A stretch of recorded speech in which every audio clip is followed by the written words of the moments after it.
everybody. I'm Ann Hofferberth, and welcome to Beyond Addiction, brought to you by Gulf Breeze Recovery. And today I'm speaking with Heather, who's the admissions director at Gulf Breeze Recovery, and most likely one of the people you'll speak to when you call. Hi, Heather. Hello. Would you tell everyone that's listening what you do as the admissions director? Okay, so I answer calls. I am there when people come in.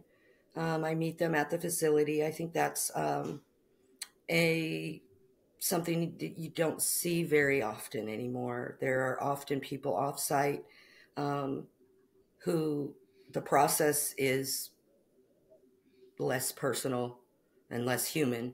That's what I've been told by people I've spoken to who have been to other treatment centers. So I'm there when the people come in, and I've found that often when they walk in, they'll hug me or they will say, "I'm so glad to meet you," and I really just love that. I think when people come in, they it's so scary and they're so vulnerable and they don't know anyone, um, and their entire life is changing right in that moment. And so I do think, it's important to have someone there to welcome them and help them feel comfortable. That I agree. I think that's very nice because some people call for something. It took a lot of guts to make the call, number one, Yeah. and then they get into a call center and they're not really talking to anyone at the facility. But that's not the case where you are. They are talking to a real person who's going to welcome them there. And then there's something else that's special about you, and that is that you've been through this. Tell a Yeah. little story about what your battle was with addiction. Well, I was put on some pain pills after the birth of my son, my first child, and um, I didn't even realize at the time um, what was being kind of unleashed. All I know is when I first took that first pain pill, it was amazing. It was a great feeling. I felt like I was floating. I loved it, and I didn't even understand at the time what that was going to mean. But it started a decades long struggle with opiates, and I ended up using heroin out of desperation. Could not get any more prescriptions, and so I ended up addicted to heroin. As a military wife and a mother of two kids, um, it was humbling. It was a humbling experience. Yeah, that's really amazing. And so, when you came through all that, what was it about Gulf Breeze Recovery that you decided I belong here? Well, I wouldn't have even known about Gulf Breeze Recovery if it weren't for my friend, um, who who was an alumni and ended up working there in admissions, and so I experienced her metamorphosis with Gulf Breeze Recovery. I watched her change, and so I just remember it was probably 7 years ago, if not eight, that I was watching her go through this. And I remember this thought came into my mind, you could do that. You could do that. And I remember thinking, no, you couldn't. What? You have this in your life, you've done this and that. These are all these reasons you can't ever do something like that. But what I remember also in the deepest moments of my addiction, I remember being on the bathroom floor and with a bunch of needles all around me and thinking and saying, I cannot do this anymore. And I would honestly be better off if I was dead. And I literally prayed to die. Um, and I remember saying, I just want to, I just want to make a difference in this world, however that looks. I don't care. I just want to be of use, of service, an asset to the people I come in contact with, as well as my family, because I felt like I had failed them so – – – – – – – – – – – – – – – – – – – – – – – – – – – – – – – – – – – – – – – – – – – – – – – – – – – – – – – – – – – – – – – – – – – – – – – – – – – – – – – – – – – – – – – – – – – – – – – – – – – – – – – – – – – – – – – – – – – – – – – –– – – – – – – – – – – – – – – – – – – – – – – – – – – – – – – – – – – – – – – – – – – – – – – – – – – – – – – – – – – – – – – – – – – – – – – – – – – – – – – – – – – – – – – – – – – – – – – – – – – – – – – – – – – – – – – – – – – – – – – – This happened. It just happened. I graduated from nursing school, and I wasn't completely sure if I wanted to go work in a hospital, because I went to nursing school during the pandemic, and it was a roller coaster ride, and I saw some things that really triggered some existentialism and some serious questions about ethics and just everything. And so I just kind of, me and Kat, we talked, and it just happened. I just ended up at GBR, and it felt right. It felt safe. It felt okay to be who I am. And I just think that's beautiful. I think, most of us in addiction have spent all those years um, feeling weird, feeling like a misfit, feeling like an outcast, and I don't feel that way there. So, yeah. Thanks, Heather. It's very, very nice of you to share all of that because I'm sure people watching have those same feelings and experiences. So tell me, how long have you been sober? 7 years. 7 years. Yeah.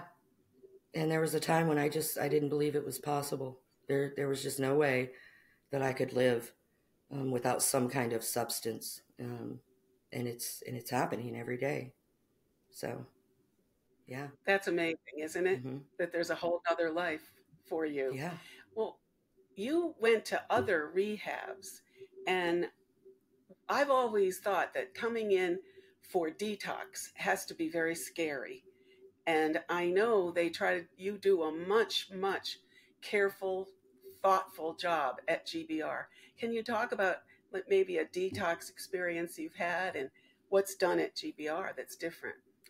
Well, what I can remember is the last time I went into treatment, I was probably at my lowest. And again, I've said this, I just felt like a failure. I felt like I'd failed my family. There was just no redemption for me possible in my mind.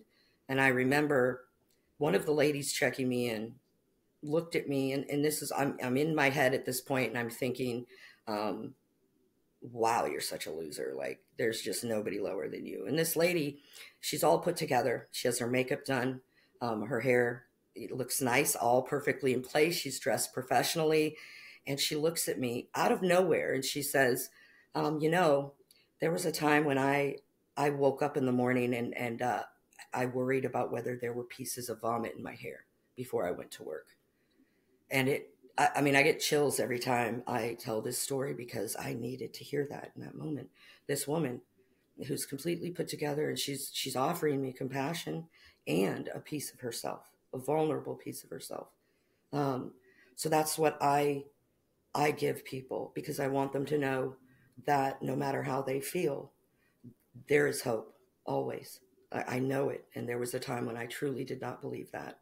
So when they come into detox, I'm there. The nurse is there, and the nurse they'll sit in the assessment chair, and the nurse takes vitals and asks some questions, and usually gives them a Gatorade to get the electrolytes going, because the detox process can be hard on the body. And then after she's done with her assessment, I take them back into the office and we sign paperwork. And we usually have a talk there about what everything's going to look like in the future, because often the first 2 weeks are the hardest. It's a huge adjustment. You don't know anybody.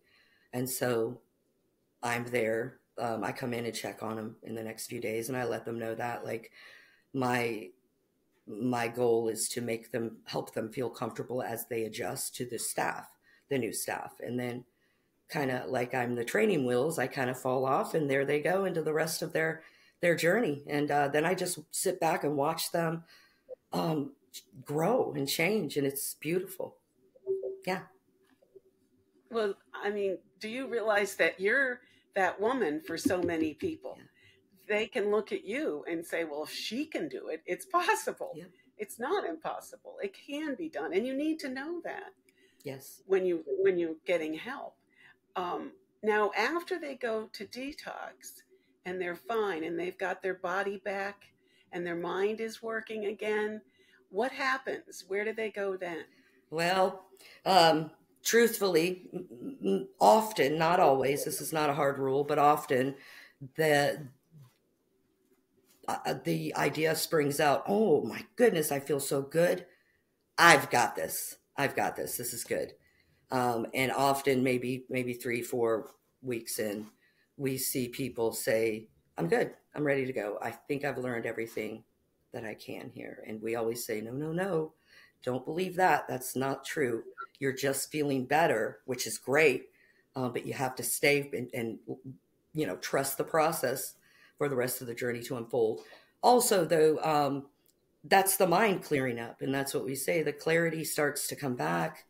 And, you know, with it, the ego and that sense of, I'm good. I feel great. I've never felt this great. I haven't felt this great in years.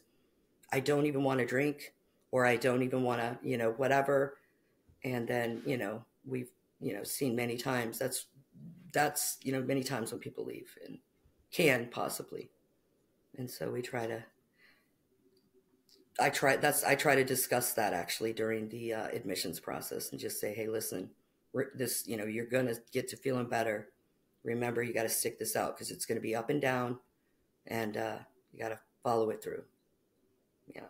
Yeah, I agree because Barnett, who is the CEO at GBR, often tells me that you give the most therapy hours of any facility.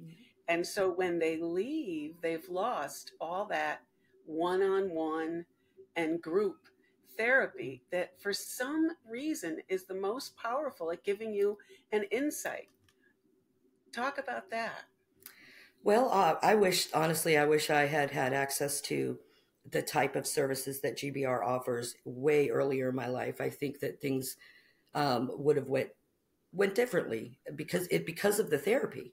Often, I mean, I don't know the exact statistics, but it's pretty high up in the 90s that most people who are substance abusers, addicted, have some kind of trauma in their background. And so that one-on-one therapy, over 8 weeks equals out to 14 to 16 individual sessions, one-on-one, where that stuff is processed. And so that allows a different perspective and relationship for the person in relation to their life experience. It allows them to see it differently. And that is a gift. And also the insights that come along. Which I've had mine too. I've had quite a few over the last 7 years, but the most profound insights have been about really deep wounds and scars, and so I think that it's the therapy that triggers that the most, honestly. Yeah, and how nice you've been burying this feeling, this trauma, this you're trying to get rid of it, so you're burying it and not letting it go. And they give you the ability to finally look at it and realize that's not me. I can let this go. Yeah. I don't need it. That's a freedom. So tell me what your life is like now that you've been 7 years sober. What's what's massively different for you? I've thought about that question a lot, honestly. Everything and nothing.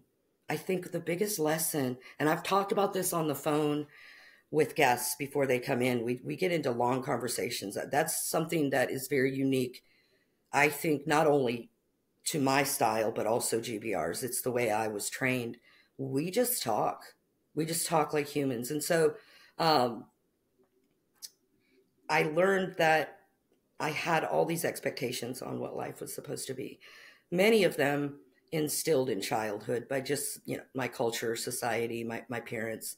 And it's just not like, it's just so much was not what I expected. So what I've realized is that life can be pretty boring and monotonous.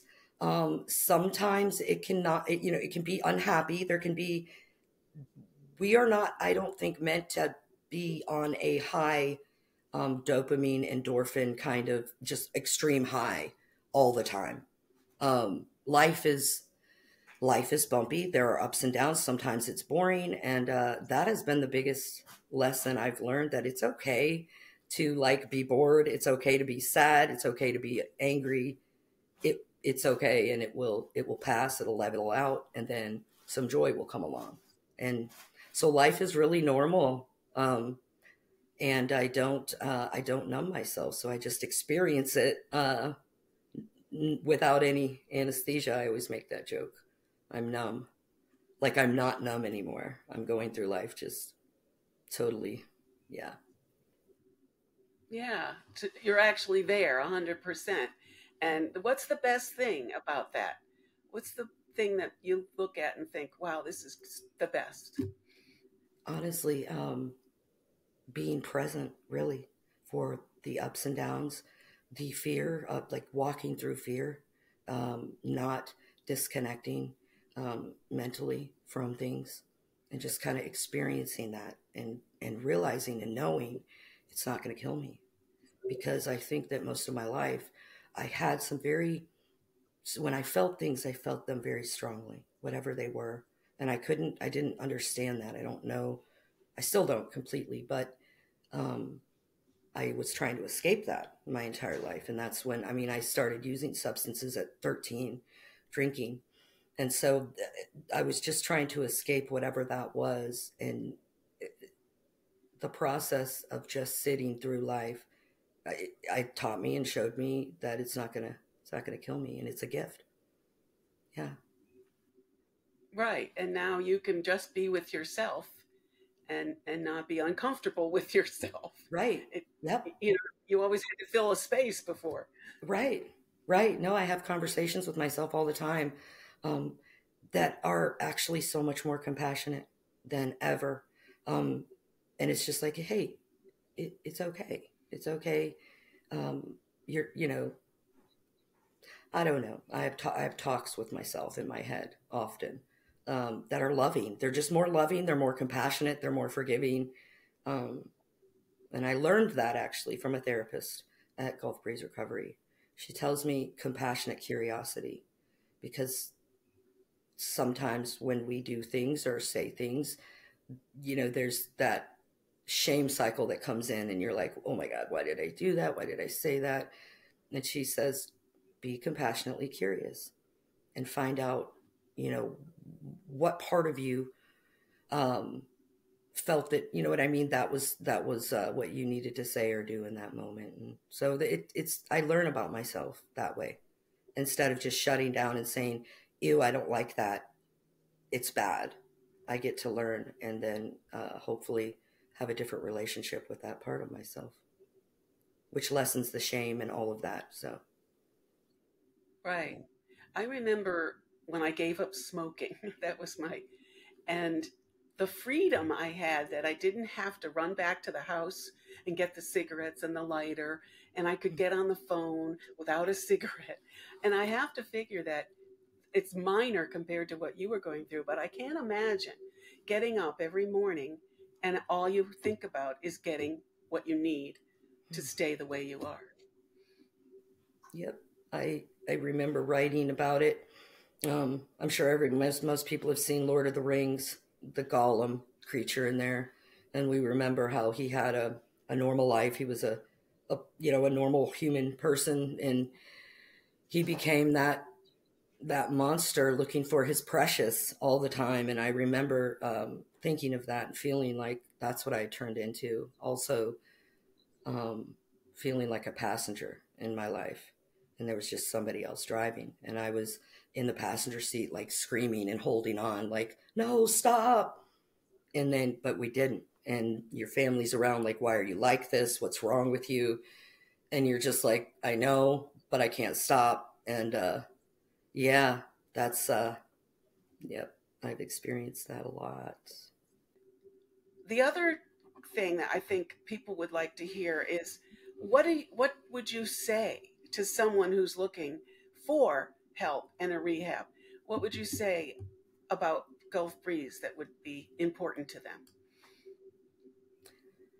What I say is Gulf Breeze Recovery is it's very unique in the industry, and it was intentionally designed to be unique in the industry, and I think that makes it a treasure.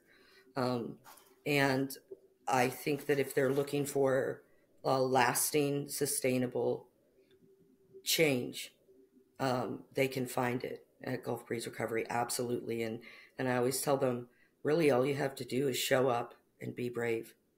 and just stick it out, because if you do that, your life will change. And Yeah. I know that, I've seen it. Yeah. If you can trust the process. Yes. Yep. Very Which is good. so hard. Yeah. All right. What do you want? This is your chance. What do you want the listener to make sure and know when they watching this? What do you want to make sure the person watching this knows more than anything? Oh, uh, we do recover, um, and it's never as hopeless as you think it is, and that comes from someone who once believed, all hope and redemption was lost. So I know differently, and I there aren't a lot of words to say it when you know it. Yeah, because so often the people you're talking to have been to multiple rehabs and here they are again. So they're, what's going to Yeah. work this time, right? What's going to be different this time? I hear that all the time. Our entire approach is just different. That length of stay, amount of treatment hours, the um, least restrictive environment. Um, we want people to feel like a human being, not a number, not a chart, not a bad mistake. So we are different. I know that. Yeah. Well, Heather, Right. that was wonderful, and I want to thank you. And I think you have enough that you may do this again because you have so much to share. I really I appreciate do. your sharing that with us. Yeah. Thank you. All right. You're welcome. Take care.